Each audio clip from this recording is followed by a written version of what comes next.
Good afternoon. Tim Richardson. I've written Bulletproof Physical Therapy Notes and Charts.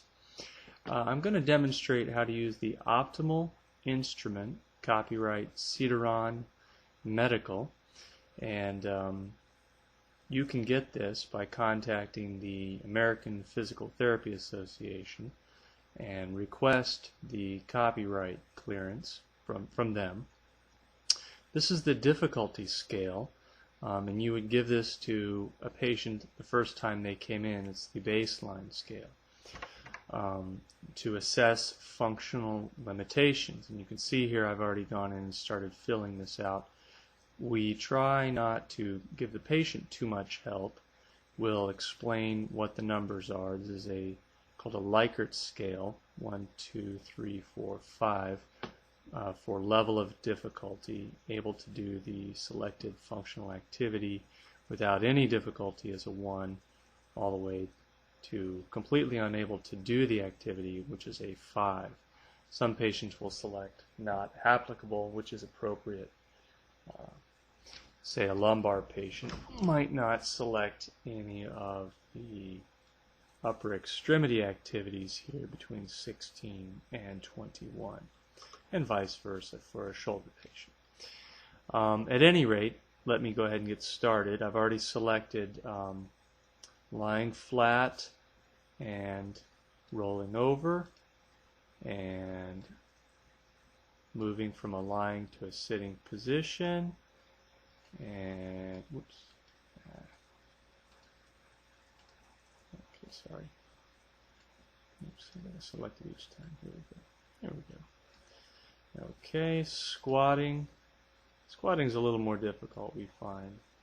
And I'm just kind of playing pretend here just so you can see how this is done. And I'm going to score this in a minute, okay? Balancing. Balancing is a big issue in our area, a lot of geriatric patients. Kneeling. Kneeling is very difficult. Okay, let's say this is a lower extremity patient. Walking short distances. Okay, oops, kind of don't know what you mean. Walking long distances, there we go.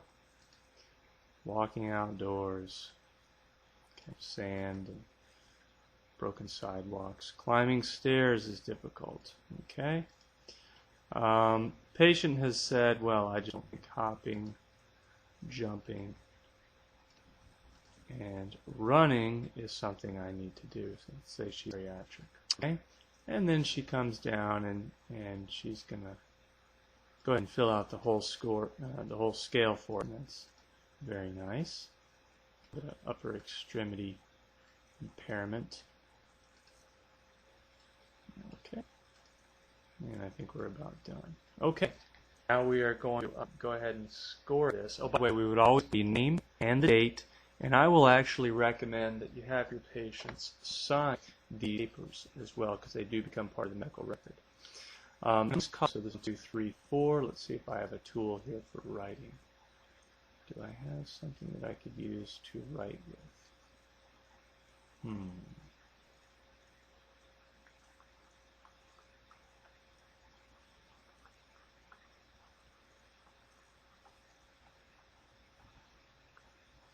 You see my unfamiliarity with Adobe Acrobat Standard here.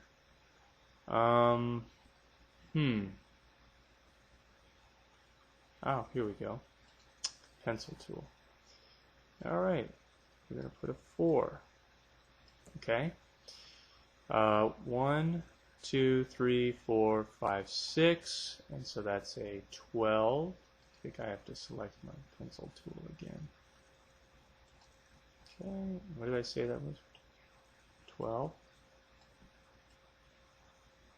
Okay, sorry for my handwriting. 1, 2, 3, 4, 5. Let's see if this works. Oh yeah, it still works.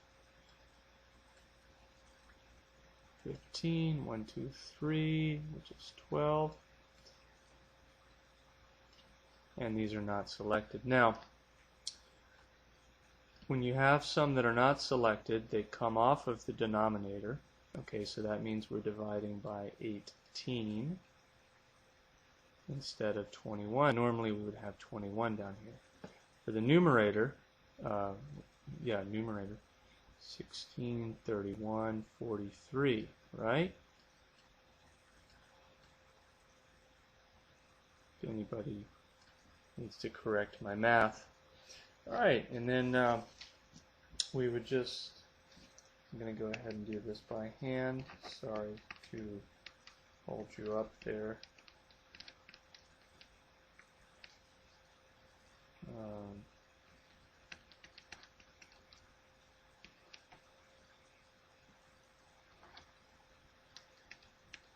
Okay.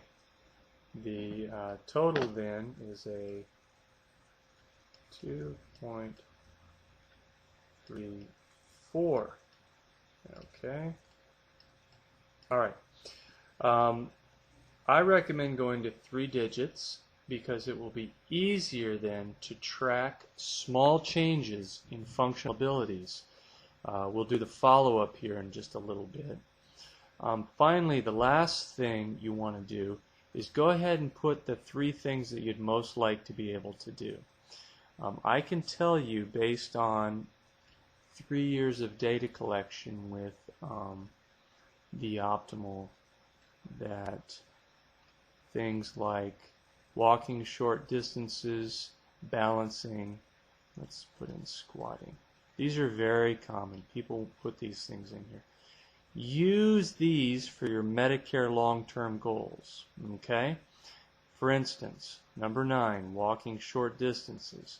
You might say, Medicare long-term goal, decrease walking short distances from a 3/5 to a 2/5 in 4 weeks. That would be appropriate. That's the appropriate use for the optimal scale. That's how it's designed. And Medicare has recommended the optimal scale specifically for physical therapy measurements. Okay, thanks for watching. This has been Tim Richardson for Bulletproof Physical Therapy Notes and Charts.